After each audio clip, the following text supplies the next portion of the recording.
Toi de jouer. Très bien, merci Séverin. Alors bonjour à toutes et à tous, moi c'est Rémi de l'ALEC de Saint-Quentin en Yvelines, donc je suis conseiller Info Énergie. C'est moi qui vais animer le webinaire sur les travaux à 1 euro, les arnaques et les points de vigilance. Donc je vais faire de même, je vais couper ma caméra et on va démarrer.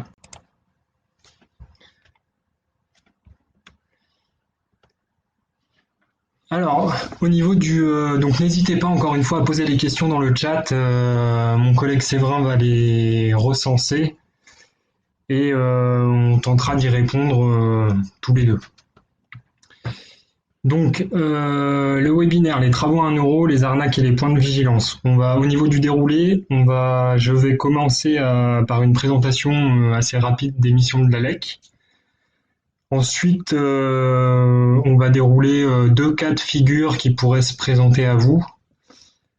On se met un peu à votre place en tant que particulier. Si vous aviez un projet d'isolation ou de travaux, de remplacement de chaudière, etc.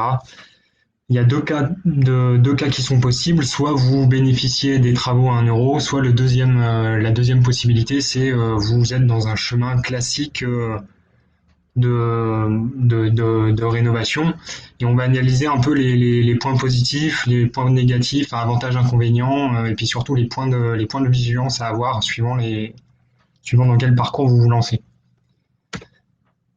Alors, l'ALEC, donc l'Agence locale de l'énergie et du climat de Saint-Quentin en Yvelines, nous, il faut savoir qu'on fait partie d'un réseau national, le réseau FLAM, donc c'est le réseau des ALEC, qui regroupe une quarantaine d'ALEC, dont l'objectif commun est de promouvoir et d'accompagner la transition énergétique et la lutte contre le changement climatique. Donc pour atteindre cet objectif, une des missions principales des ALEC, c'est de conseiller et d'accompagner. Conseiller et accompagner les particuliers par le biais de notre espace conseil faire. On peut conseiller également les copropriétés avec un outil dont on peut vous mettre à disposition, c'est le coach copro. On accompagne également les petites collectivités, donc ça c'est dans le cadre de notre mission de conseil en énergie partagée. Et on peut accompagner également les petites entreprises pour les conseiller sur de la maîtrise de l'énergie, des projets de rénovation. De notre deuxième mission assez importante, c'est l'information et la sensibilisation, aussi bien du grand public, du scolaire ou des professionnels, par le biais d'ateliers thématiques, etc., de conférences, de débats, de tout type d'animation. On anime sur notre territoire également, donc notre territoire c'est le sud et le centre Yvelines, on anime le défi zéro déchet, dont l'objectif est de réduire la part d'ordures ménagères, de tri et de verre des foyers engagés dans la démarche. On anime également un deuxième défi, qui a changé de nom depuis peu, c'est le défi Déclics, anciennement appelé le défi des familles à énergie positive, dont l'objectif était est toujours d'ailleurs, de réduire la consommation énergétique du ménage d'au moins 8%. Et enfin, on anime également le concours des maisons économes.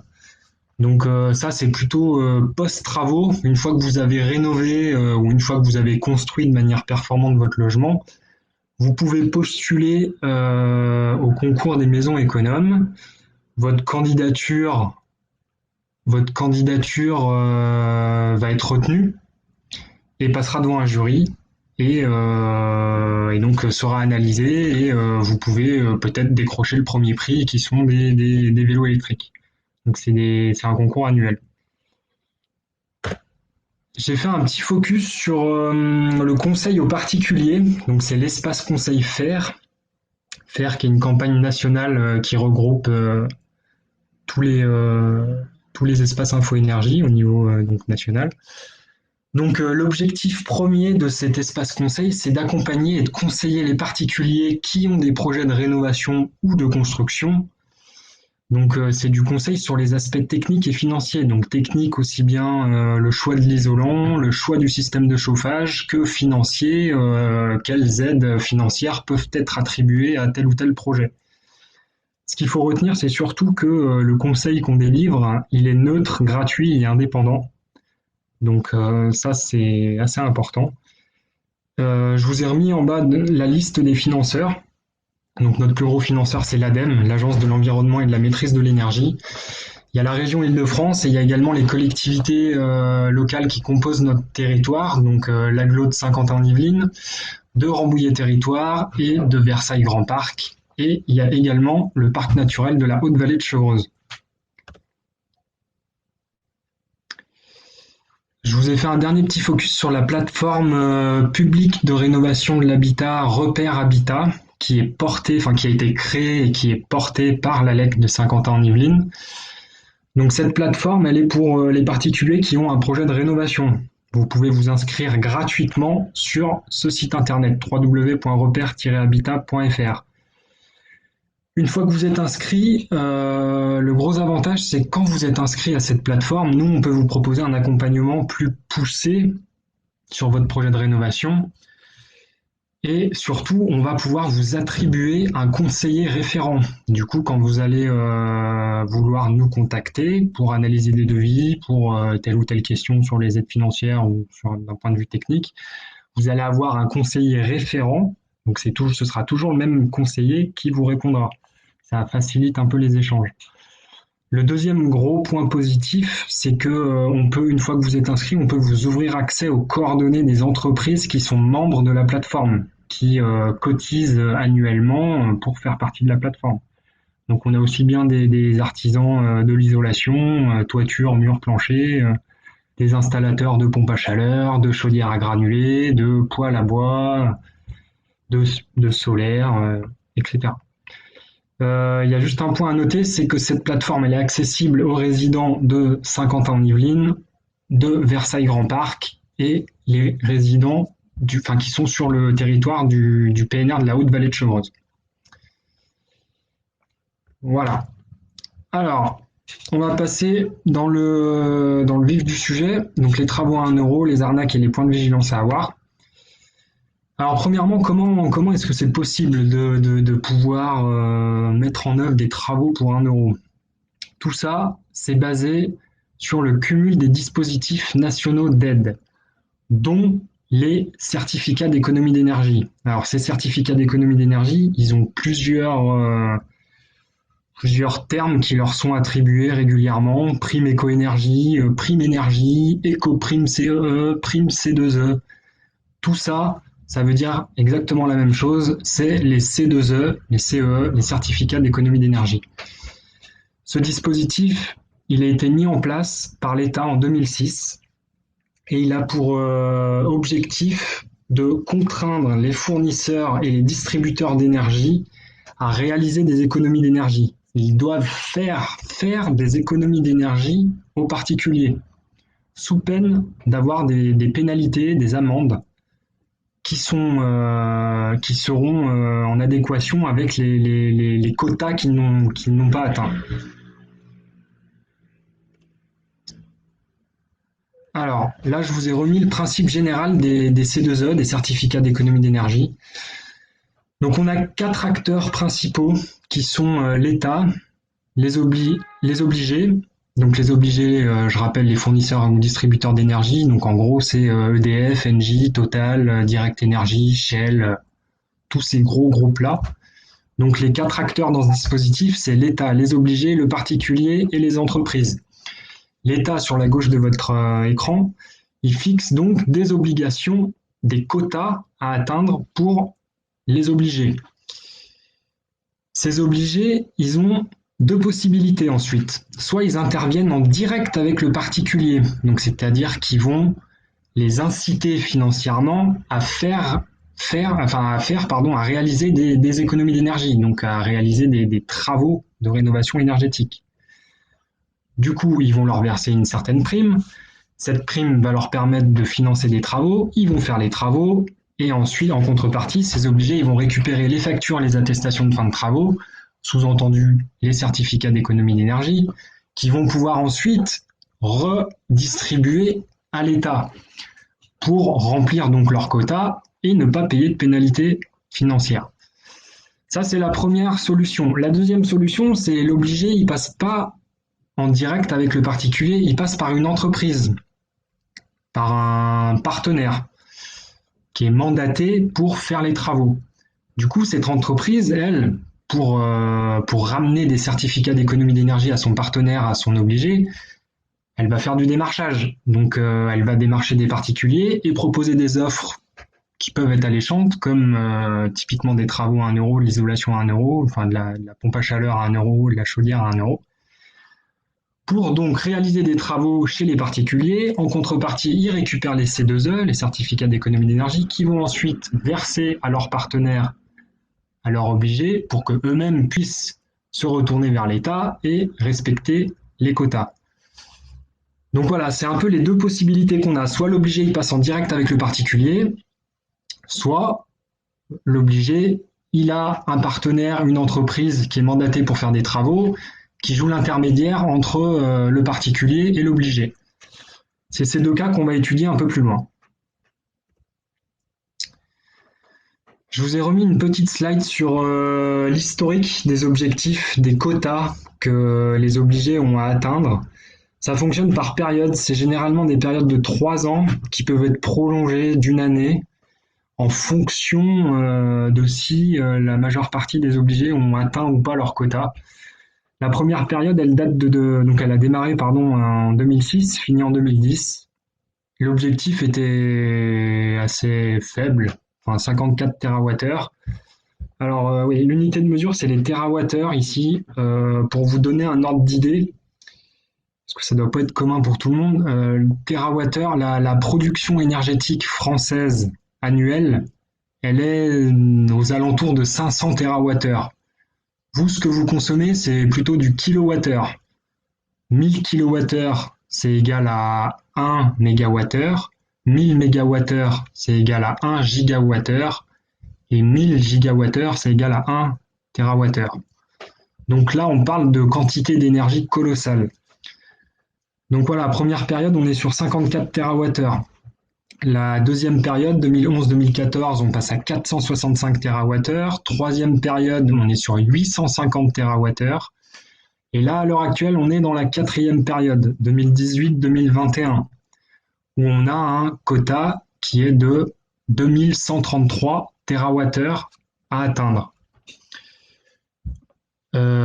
Donc, cette slide me paraissait importante pour vous dire que quand un artisan vous démarche, qui vous propose des travaux à 1 euro et qui vous dit alors là, par contre, madame, il faut se dépêcher, il faut signer le devis, c'est aujourd'hui ou demain, c'est fini. C'est clairement pas vrai, puisque là, des certificats d'économie d'énergie, vous allez pouvoir en revendre jusqu'au 31 décembre 2021. Et la cinquième période va sûrement démarrer au 1er janvier 2022 pour 3 ou 4 ans derrière, avec un objectif bien plus élevé. Donc on pourrait s'attendre à 4 ou 5 000 TWh de quotas à atteindre pour les obligés. Donc tout ça pour dire que les C2E, on en a encore pour un certain nombre d'années.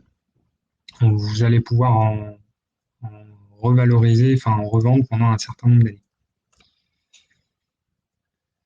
Alors, pour atteindre ces quotas qui sont d'année en année de plus en plus importants, qui représentent des sommes colossales, l'État, le gouvernement a décidé depuis 2019 de bonifier le montant des certificats d'économie d'énergie. Ils ont appelé ça les C2E coup de pouce. On a les C2E coup de pouce chauffage et les C2E coup de pouce isolation, que je vais détailler un peu par la suite.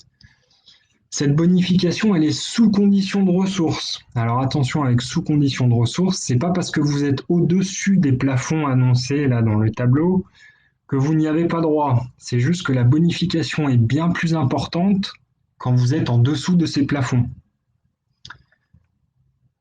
Donc ça, c'est les plafonds en vigueur depuis le 1er avril 2020, puisqu'ils ont été rehaussés depuis le 1er avril 2020 de 200 ou 300 euros. Je vous ai mis les plafonds Île-de-France et les plafonds pour les autres régions, si jamais on a des participants qui viennent d'autres régions. En ce qui concerne le C2E Coup de pouce chauffage. Donc vous voyez, je vous ai remis le tableau qui est issu du site du ministère de la Transition écologique et solidaire où vous retrouvez toutes ces informations. Je vous ai fait à la fin de la présentation une slide ressources où vous avez tous les sites internet qu'il faut retenir avec la documentation téléchargeable, etc. Donc en ce qui concerne le coup de pouce chauffage, il y a 6 types de chauffage qui sont éligibles.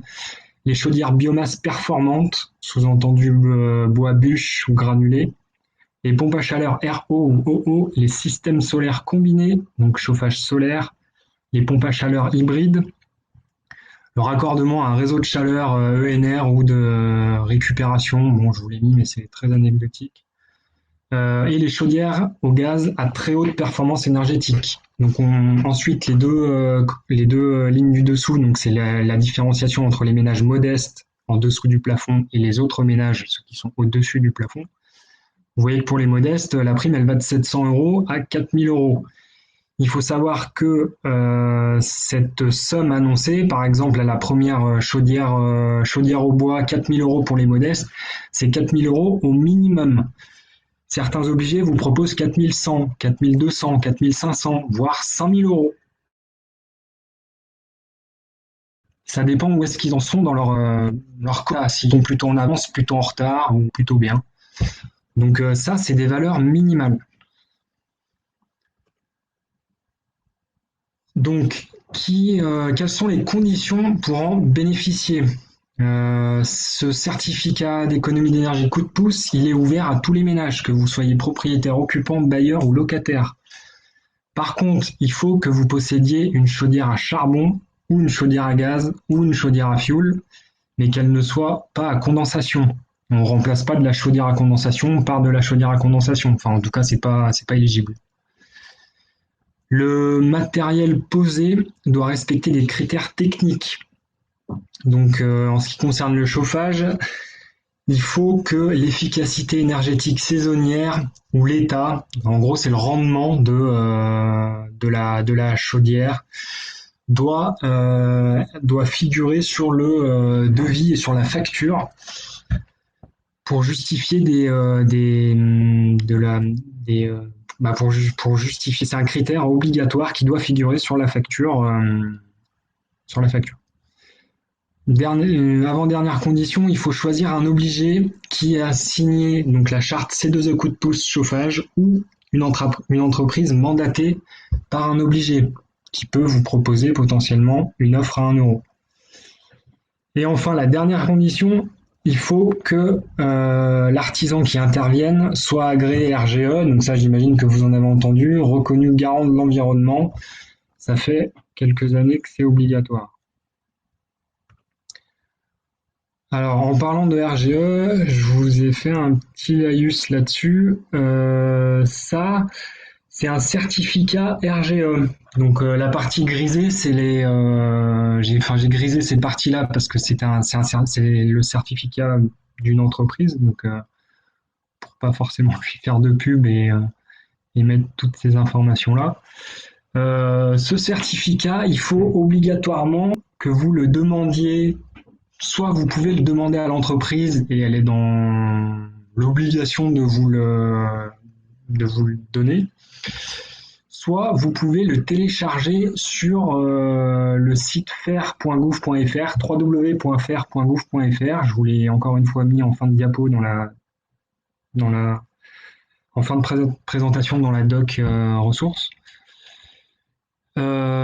Donc, soit l'entreprise vous met à disposition cette attestation, soit vous pouvez la télécharger sur le site FER par le biais d'un annuaire inversé, où vous pouvez mettre le nom de l'entreprise, son numéro de SIRET ou son numéro de SIRET. Et là, vous savez si l'entreprise, elle est agréée RGE, et vous pouvez télécharger son attestation.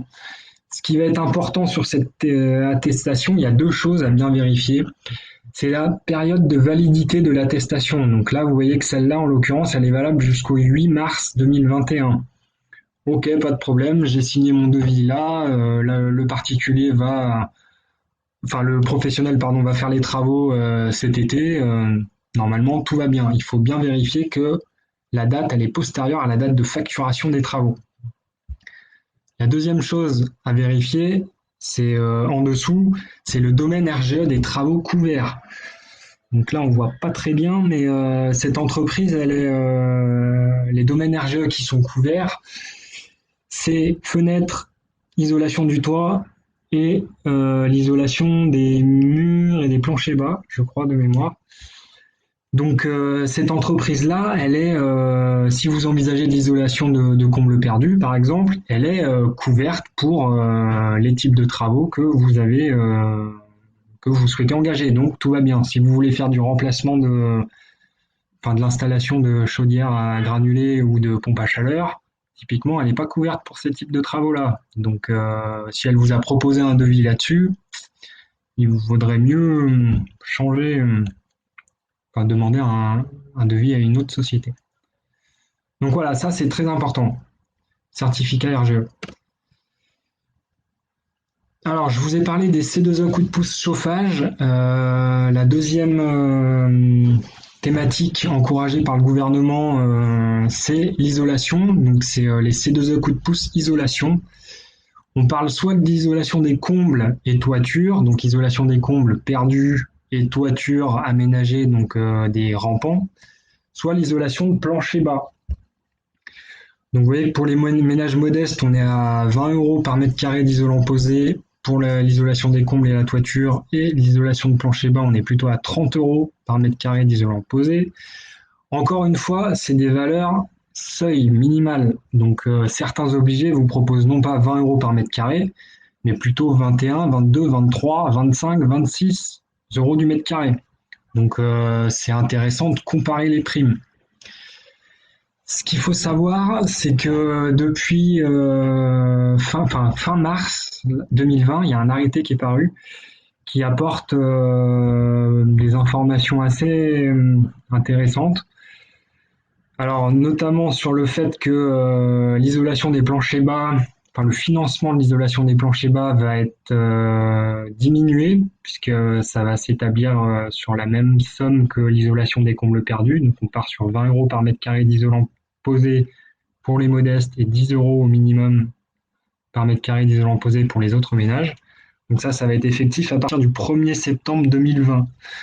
Donc, on pense un peu tous là qu'il va falloir s'attendre à une vague de démarchage assez important pour l'isolation des planchers bas. Donc, méfiez-vous de ce qu'on vous dit et méfiez-vous de ce qu'on vous propose surtout. Donc voilà, l'arrêté du 25 mars 2020, il réduit le montant des C2E pour l'isolation des planchers bas. Par contre, le point positif, c'est qu'il a agrandi la période, la quatrième période, puisque à la base, la quatrième période devait se terminer là, à la fin de l'année, fin 2020. Finalement, elle se termine au 31 décembre 2021. Et un deuxième point positif, c'est que le gouvernement a décidé d'accentuer un peu les contrôles sur certains types de travaux, et notamment l'isolation des combles et de la toiture et l'isolation des planchers bas en font partie. Donc il y aura beaucoup plus de contrôle sur les travaux financés par les C2E sur ces thématiques-là, dans le but d'essayer d'enrayer un peu la machine isolation à 1 €. Je vous ai mis l'arrêté le lien pour télécharger l'arrêté en fin de présentation. Alors, quelles sont les conditions pour bénéficier de l'isolation, du C2E coup de pouce isolation? Donc, c'est encore une fois ouvert à tous les ménages, propriétaires, occupants, bailleurs ou locataires. Le logement doit avoir plus de 2 ans. Le matériel posé doit respecter encore une fois certains critères techniques qui sont la résistance thermique. Résistance thermique, c'est la capacité de l'isolant à résister au flux de chaleur.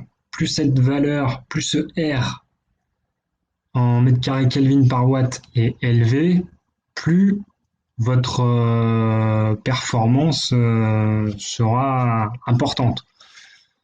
Donc pour des combles perdus, on est sur un R qui doit être au minimum égal à 7.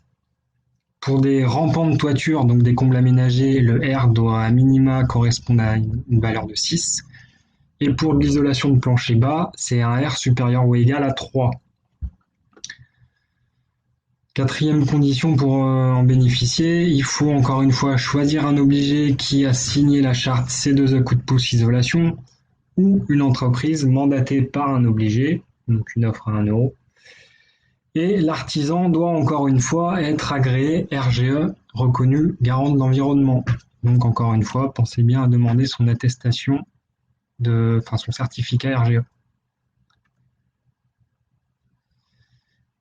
Alors, quel type de travaux sont concernés par des offres à 1 euro? Donc, ça me paraissait important de vous faire une slide là-dessus parce que nous, à l'espace conseil faire de Saint-Quentin, on entend tout et n'importe quoi. Donc, les types de travaux que vous pouvez vous faire financer à 1 euro, c'est l'isolation des combles perdus, l'isolation des sous-sols, chaudière bois, les pompes à chaleur et les chaudières gaz THPE, donc très haute performance énergétique, sous-entendu à condensation. En rouge, c'est les offres qui n'existent pas, l'isolation des murs par l'intérieur, l'isolation des murs par l'extérieur, l'isolation des rampants de toiture, le remplacement des fenêtres, l'installation des panneaux solaires et l'installation de ventilation. Ces offres, elles n'existent pas tout simplement parce que les C2E, donc les certificats d'économie d'énergie dégagés par ces types de travaux, ne sont pas assez importants pour financer la totalité de la prestation. Une isolation de mur par l'extérieur, c'est une main-d'œuvre, ça prend énormément de temps, il y a beaucoup de matière, et la fiche standardisée des C2E pour l'isolation des murs par l'extérieur, elle dégage beaucoup de C2E, mais pas assez pour financer la totalité de l'isolation des murs par l'extérieur. Alors, comment bénéficier des offres à 1 euro? Je vous ai parlé des deux cas, donc voilà le premier cas. C'est l'entreprise qui vient à vous. C'est typiquement, vous êtes chez vous, on sonne chez vous et vous faites des marchés. Le gros avantage de tout ça, c'est que vous ne déboursez qu'1 euro. Donc effectivement, il n'y a pas d'avance, vous avez 1 euro symbolique à donner à l'artisan et il est censé faire les travaux. Enfin, il fait les travaux. Il est censé les faire dans les règles de l'art. Les gros inconvénients, c'est que vous n'avez pas le choix sur l'artisan. L'artisan qui va intervenir chez vous, c'est l'artisan qui vous a démarché. Excusez-moi. Vous n'avez pas le choix non plus sur le matériau ou sur le matériel posé. Donc le type d'isolant ou le type de chaudière dans des offres à 1 euro, c'est pas vous qui choisissez. Une isolation de comble perdu à 1 euro, vous avez 99% de chance pour que ce soit de la laine de verre. Les chaudières à 1 euro, c'est les chaudières entrée de gamme. Donc ça, c'est quand même assez contraignant. Ça peut limiter les aides financières dans le cadre d'un projet de rénovation globale. C'est pas le sujet de ce webinaire, mais si vous bénéficiez de l'isolation à 1 euro, il y a certaines aides, ça vous ferme la porte à certaines aides qui sont plus axées sur une rénovation globale. Je pense notamment aux aides de l'ANA. Vérifier que les points techniques spécifiques soient bien traités dans le devis. Donc ça, il faut faire très attention, puisque généralement dans des offres à 1 euro, si on prend le cas de l'isolation de comble à 1 euro, puisque c'est ce qu'on voit le plus souvent, la dépose de l'ancien isolant n'est pas compris. En gros, on vient réinsuffler de la laine de verre sur votre vieille laine de verre qui a 30, 40, voire 50 ans, et ça peut créer certains désordres. Donc c'est plus que conseillé de déposer l'ancienne laine de verre, l'ancien isolant. L'évacuation de l'ancienne chaudière, elle n'est pas forcément prise en compte non plus, donc ça il faut vérifier sur le devis. Si on revient sur la partie isolation, protection sur les spots électriques, si vous avez des spots ou des câbles électriques qui circulent un peu sur votre plancher de comble perdu, tout ça normalement, l'artisan il est censé mettre des capots étanches, il est censé faire les choses dans les règles de l'art, ça il faut bien vérifier sur le devis que l'artisan vous propose si ça figure ou pas. Pareil pour la trappe de visite. Si vous isolez vos combles perdus et que votre trappe de visite elle est pas isolée, je dirais pas que ça sert à rien, mais c'est quand même sacrément dommage de pas isoler une trappe alors que vous venez d'insuffler 30 ou 40 centimètres d'un isolant en comble perdu.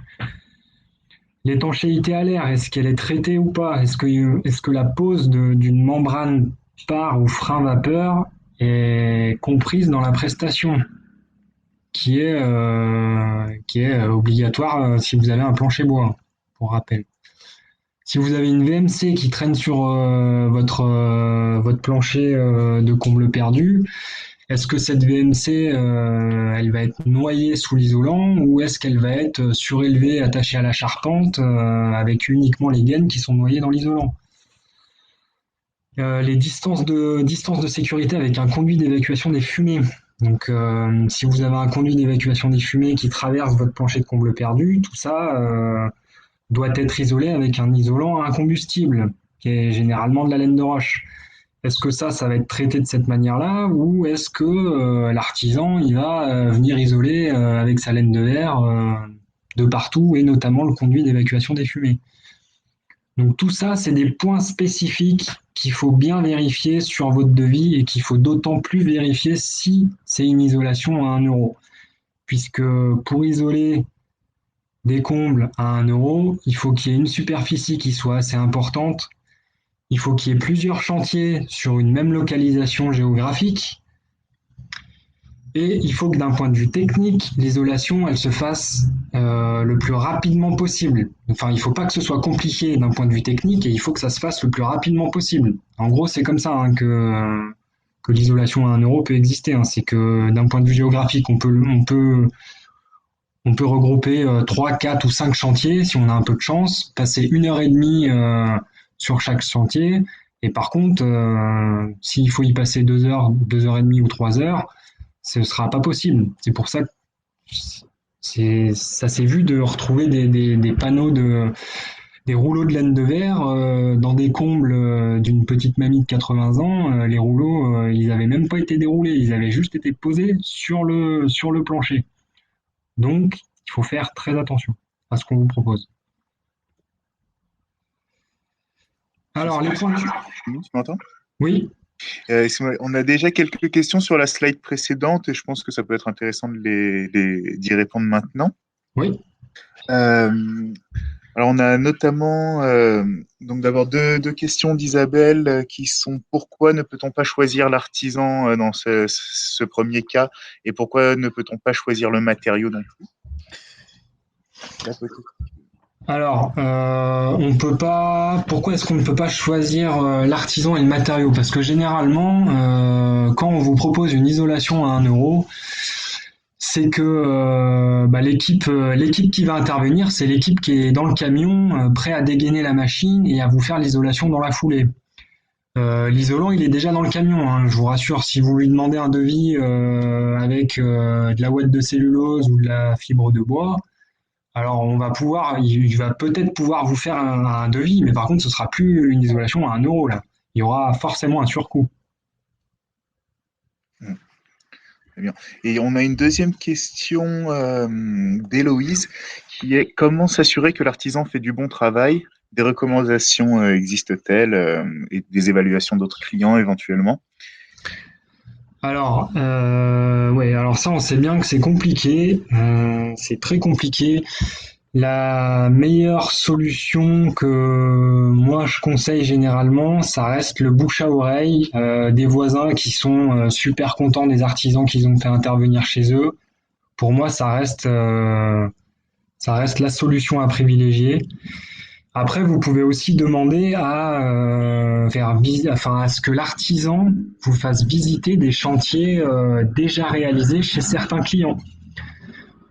Alors, il va sûrement prendre les chantiers les mieux réussis, mais bon, il y a possibilité de discuter avec le client. Enfin, ça reste quand même intéressant. Et je vois qu'on ne m'entend pas bien.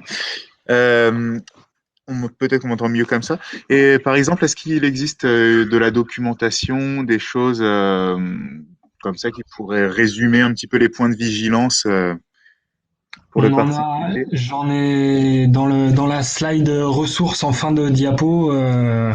J'ai mis quelques documentations, notamment de la répression des fraudes, de l'ADEME, etc. Oui. Très bien. Et on a une toute dernière question, mais là qui est plus sur un point particulier, peut-être qu'on pourra la poser à la fin. Ok, je continue alors. Voilà, ouais, super.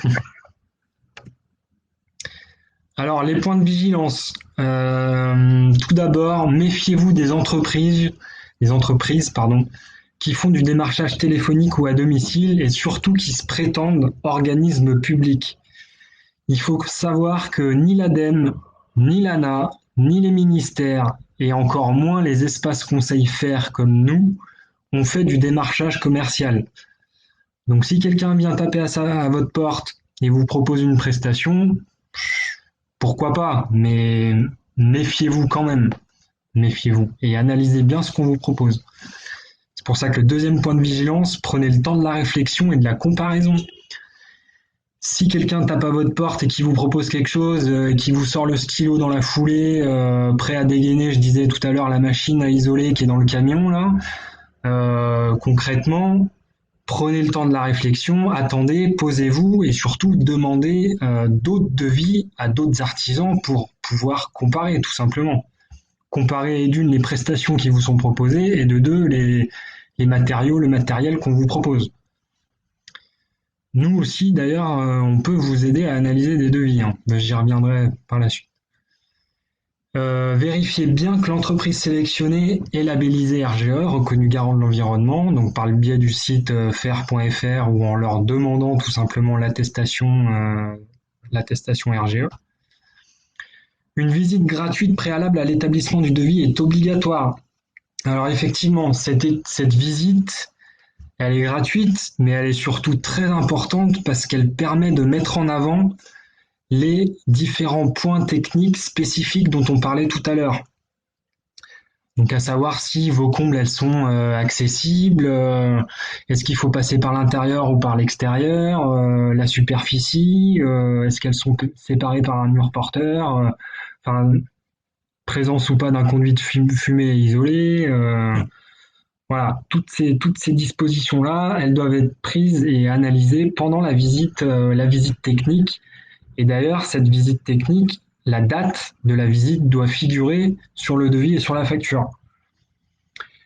Utilisez votre délai de rétraction de 14 jours en cas de doute. Donc si vous avez le moindre doute, il faut effectivement utiliser son délai de rétraction, mais encore faut-il que vous ayez le bordereau de rétractation qui soit joint au contrat.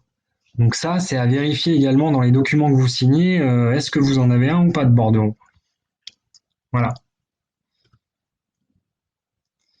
Quel recours vous avez en cas de souci? Alors, vous avez deux types de recours. Un recours plutôt à l'amiable, j'aurais tendance à dire, c'est par rapport au site Signal Conso qui a été lancé par le gouvernement très récemment. Donc, si vous avez un souci avec un artisan, vous pouvez faire un signalement sur ce site que je vous ai encore une fois mis dans les docs ressources.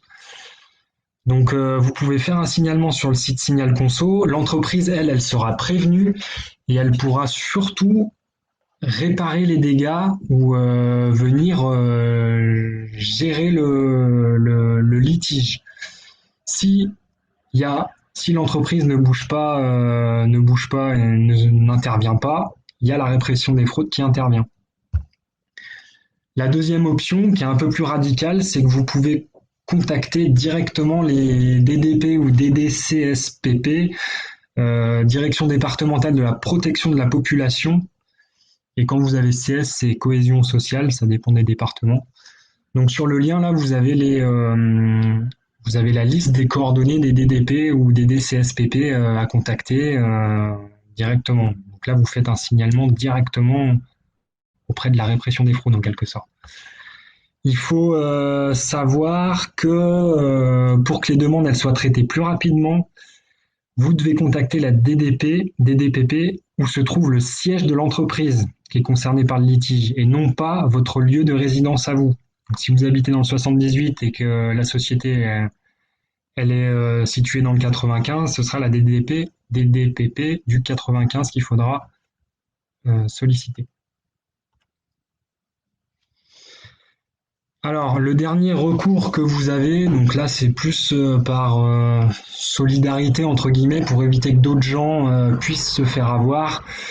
Sur le site faire.gouv.fr, vous pouvez faire un formulaire de réclamation si vous constatez qu'une entreprise qui se dit RGE ne l'est pas, ou si une entreprise RGE vous a fait une malfaçon assez importante ou créé des dégâts, etc., vous pouvez faire une réclamation sur le site faire.gouv.fr.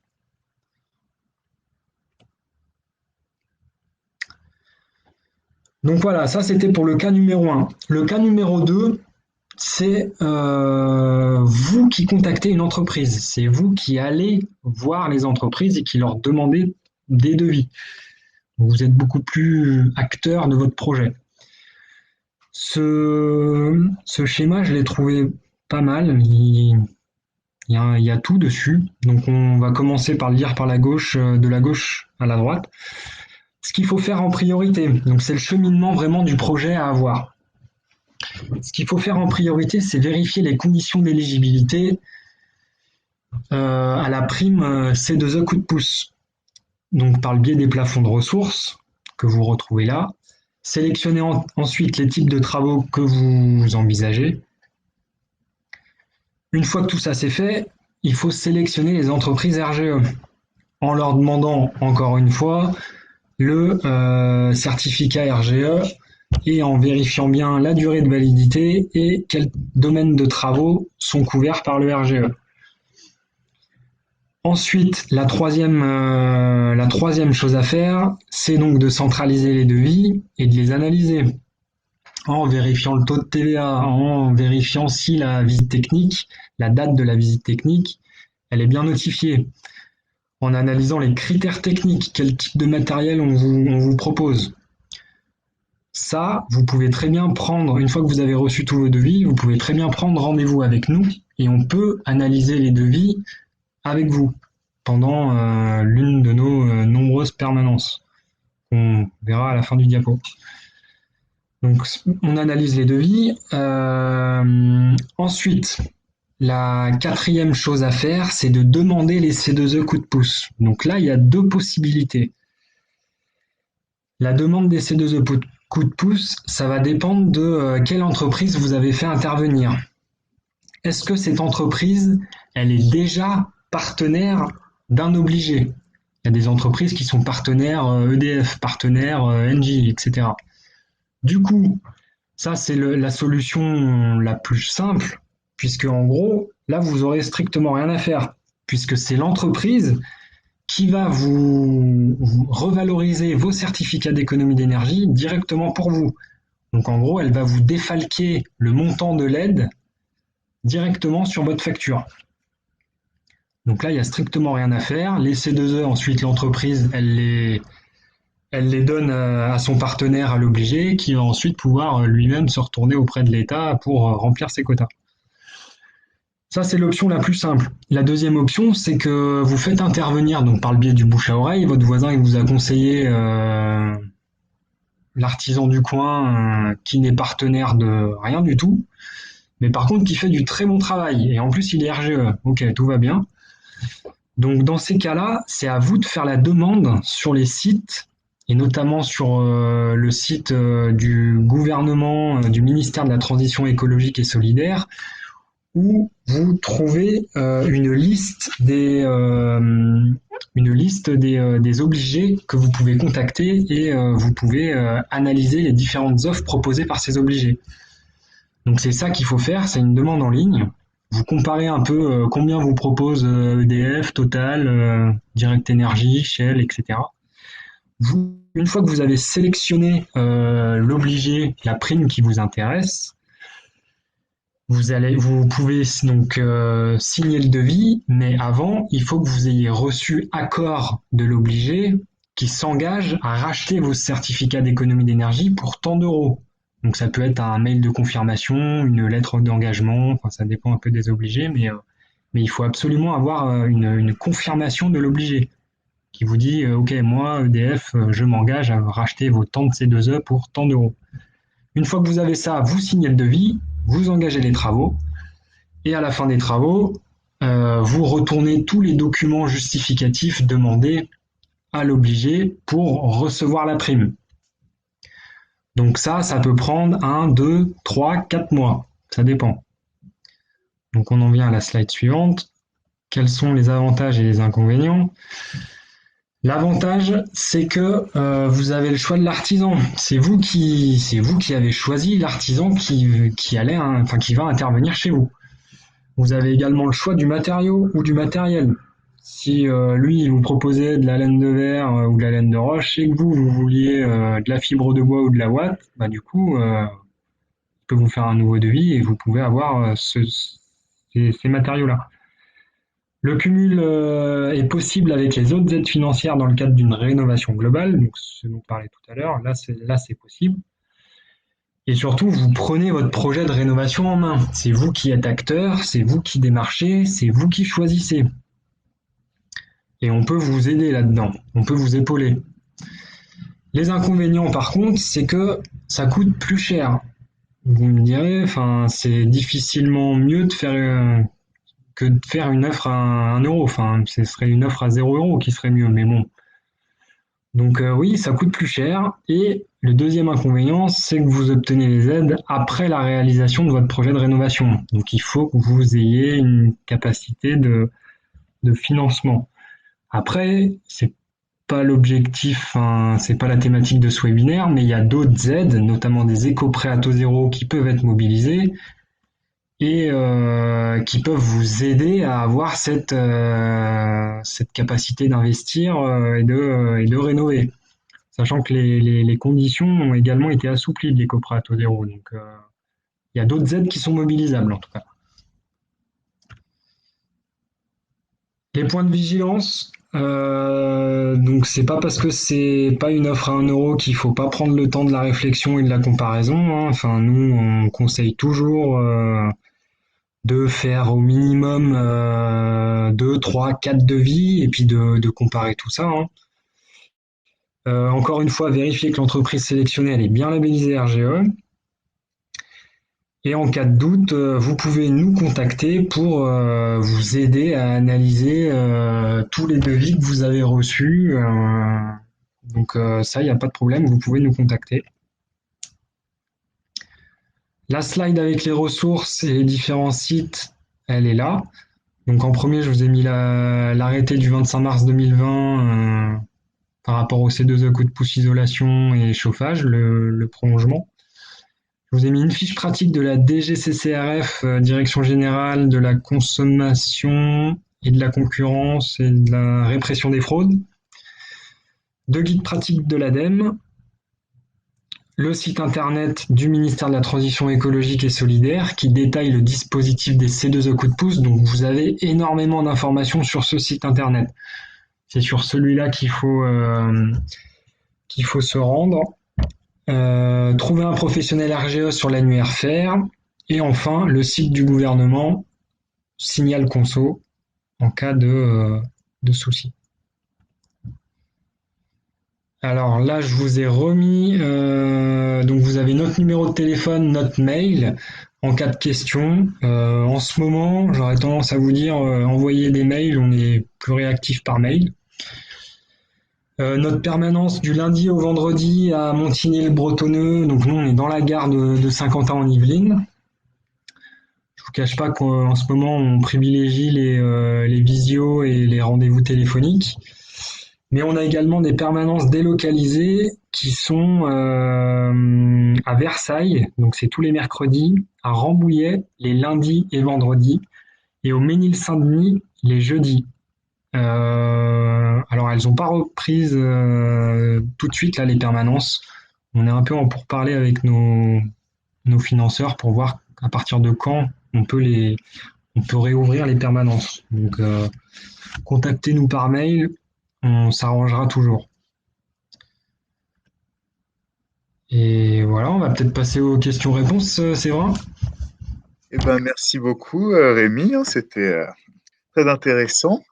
Effectivement, il reste quelques questions. Alors, je vais peut-être commencer par une question qui porte encore un petit peu sur le mécanisme là des C2E et de tous ces obligés avant de rentrer plus sur les cas particuliers des travaux. Donc, on a une première question qui serait, j'ai contacté des entrepreneurs pour isoler mon sous-sol via faire.fr. Peut-on savoir, avant de les contacter, s'ils travaillent directement avec les obligés? Est-ce qu'on peut savoir s'ils sont déjà en lien avec les obligés? Bah ça, vous pouvez déjà. J'aurais tendance à dire ça dépend. S'ils ont un site internet, vous pouvez peut-être regarder s'il n'y a pas marqué s'ils sont partenaires de telle ou telle structure. Après, vous pouvez aussi les appeler et leur demander directement. Mais ce qui est sûr, c'est que quand une entreprise est partenaire d'un obligé, alors c'est pas tout le temps le cas, hein, mais des fois il y a une partie des C2E, une partie de la valorisation des C2E qui peut finir dans leur poche plutôt que dans la vôtre. Ça dépend, ça dépend. Si vous arrivez à vous valoriser vos certificats d'économie d'énergie, dans certains cas c'est mieux. Hmm. Et après, on a une deuxième question là, carrément qui désigne quelqu'un. Donc, on voit beaucoup de pubs EFI actuellement. Un avis? Le fameux avis tranché sur telle ou telle structure. Bah alors vous, comme je vous l'ai dit en début de présentation, nous on est financé par l'ADEME pour délivrer un conseil neutre et indépendant. Du coup, on peut pas clairement vous dire allez chez eux, les yeux fermés, vous inquiétez pas, il n'y a pas de problème. Enfin, là-dessus, nous, on peut pas vraiment trancher là-dessus. On est censé être indépendant. Ce qu'on peut vous dire peut-être sur un acteur comme EFI, c'est simplement que c'est des acteurs qui ont comme principal secteur d'activité l'échange de certificats d'économie d'énergie. Ils n'ont pas vraiment de rapport direct à l'origine avec le monde des travaux. Donc voilà, ça va être des acteurs qui ont un gros intérêt à démarcher très largement et pour pouvoir toucher des commissions sur les certificats qu'ils auront à traiter. Voilà, si c'est assez neutre. Exactement.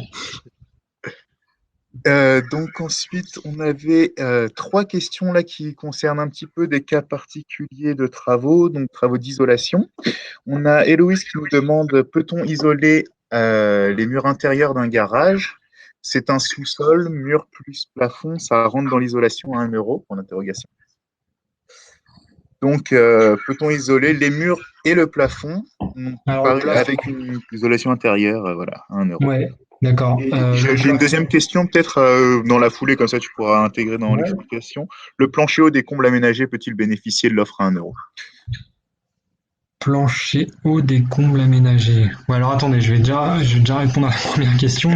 Donc par rapport à la première question, donc le plancher, enfin le plafond du garage, c'est oui, ça c'est éligible, c'est potentiellement éligible à l'isolation à 1 euro. Après, ce qu'il faut voir, c'est que ça a beau être potentiellement éligible, ça peut ne plus l'être à partir du moment où techniquement c'est très compliqué de mettre en œuvre votre projet.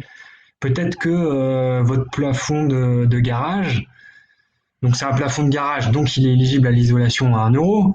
Mais par contre, vous avez tout un tas de tuyauteries qui passent dans tous les sens. Ça demande énormément de découpe. Du coup, il n'y a aucun artisan qui va vouloir vous proposer une isolation à 1 euro, puisque d'un point de vue technique, votre projet, il n'est pas éligible. Et en plus, il y a une toute petite superficie. Du coup, pour eux, ce ne sera pas rentable d'intervenir chez vous pour vous proposer une isolation à 1 euro. Il y a bien ça qu'il faut garder en tête aussi, hein. C'est que des fois, d'un point de vue technique, c'est pas possible de proposer des travaux à 1 euro. Donc le plafond, c'est potentiellement oui. Par contre, les murs, normalement, c'est non. Très bien. Euh, Après, du coup, il y avait la question sur le plancher haut des combles aménagés. Pareil, est-il éligible? Et dans la foulée, il y en a une autre sur. Alors, je vais te le lire en entier, hein. Un artisan qualifié RGE propose l'isolation extérieure d'une maison d'une amie en Seine-et-Marne à 1 euro. Il a des références. Vous notez que l'isolation extérieure ne peut pas rentrer dans ce cadre. A-t-il une solution particulière, une astuce pour contourner le dispositif? Il s'agit d'une maison mitoyenne, le voisin en a déjà profité.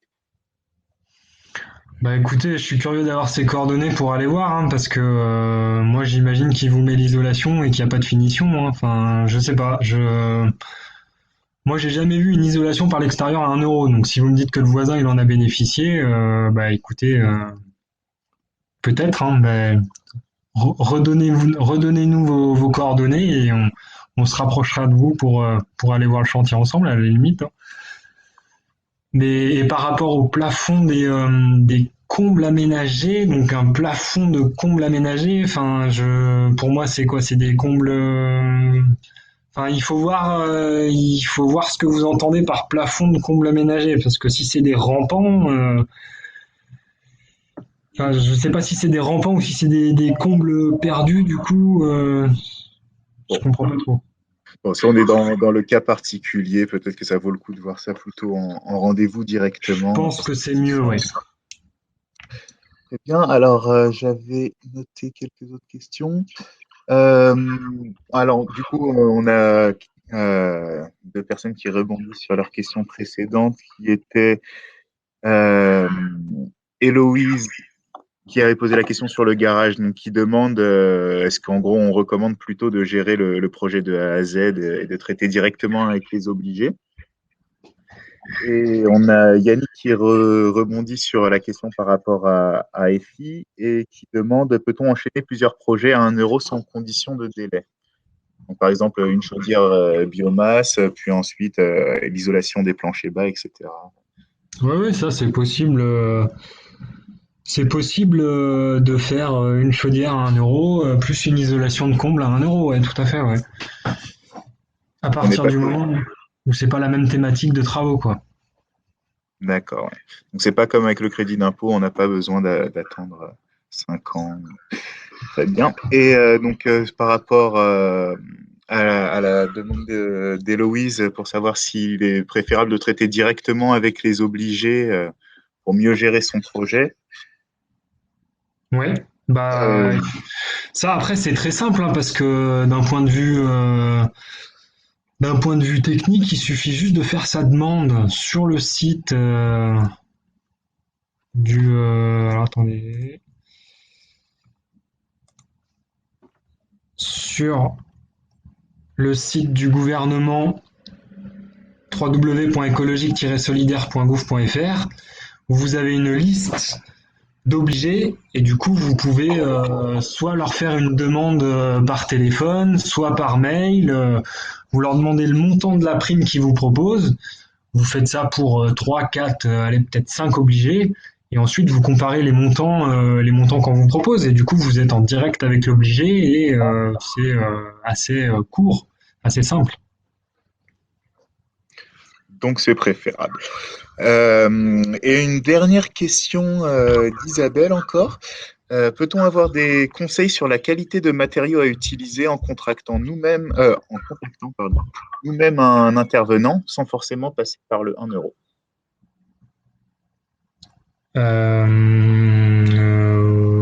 Oui. La question c'est est-ce qu'on peut poser autre chose, enfin est-ce que nous on peut choisir l'isolant sans passer par le 1 euro? Enfin je comprends. Oui, la question est un peu ambiguë, peut-être qu'elle mériterait d'être reformulée.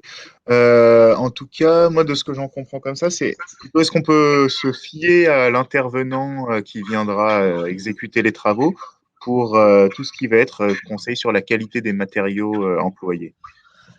Bah, ça après c'est toujours pareil, hein. Vous faites intervenir un artisan qui vend des pompes à chaleur, il va vous proposer une pompe à chaleur et pas une chaudière bois, hein. Donc généralement il propose ce qu'ils vendent. Donc c'est pour ça que nous ce qu'on conseille c'est de venir nous voir nous pendant nos permanences dans les différents lieux pour qu'on puisse vous orienter et vous proposer quelques solutions adaptées à votre logement. Puisque nous, on n'a strictement aucun intérêt à vous conseiller du bois ou de la pompe à chaleur plutôt que du gaz. Enfin, Hmm. Effectivement, non. Vous trouverez un conseil neutre et indépendant en vous rendant à l'ALEC. Et alors, je ne sais pas s'il y a d'autres questions, mais là, pour l'instant, moi, je suis bon. Ça fait 1 heure qu'on a commencé, donc on est dans les temps. S'il y a des dernières questions à prendre, là, je vois que quelque chose qu'on est en train d'écrire. On va attendre quelques instants, et puis sinon, je vais vous libérer. Voilà. Alors. Et bon, en attendant d'avoir la personne qui est en train d'écrire, donc voilà, je vous rappelle que mardi prochain, vous pouvez toujours assister au prochain webinaire qui portera sur les éco-gestes, voilà, donc pour réduire ses factures énergétiques sans investir. Et alors, on a une nouvelle question. Cette réunion sera disponible plus tard. Je ne comprends pas bien la question. Si c'est pour En savoir si replay. on peut accéder à la présentation, elle vous sera envoyée par mail. Si c'est pour savoir si vous pouvez revoir la présentation avec le replay, voilà. Effectivement, il sera disponible sur YouTube très prochainement, ainsi que ceux de tous les autres webinaires auxquels vous n'auriez éventuellement pas pu assister.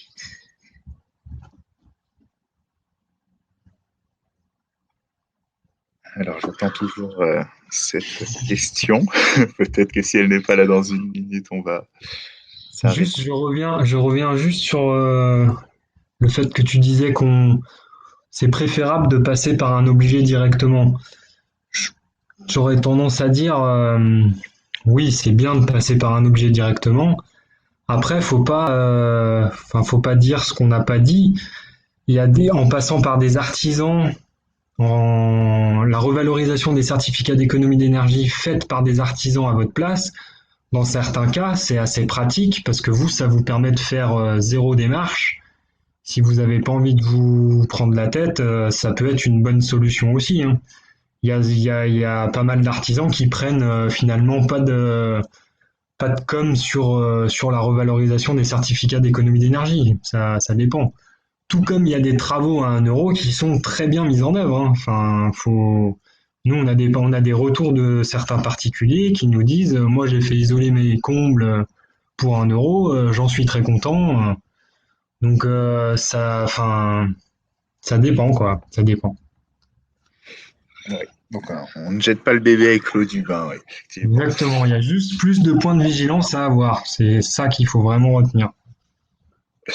Très bien. Eh ben, donc je ne vois pas d'autres questions. On me demande où est-ce qu'on peut retrouver les webinaires en vidéo. Là, ça va être sur la chaîne YouTube de l'Agence locale de l'énergie et du climat de Saint-Quentin en Yvelines. Le nom est un peu long, mais vous pourrez trouver des liens vers la chaîne dans le mail de retour qu'on vous enverra. Voilà. Et puis sinon, n'hésitez pas à nous contacter. Peut-être Rémi, tu peux nous remettre le contact des différentes permanences. Voilà. Voilà. On va se quitter là-dessus et puis n'hésitez pas à venir nous voir. Bonne fin de journée. Au revoir.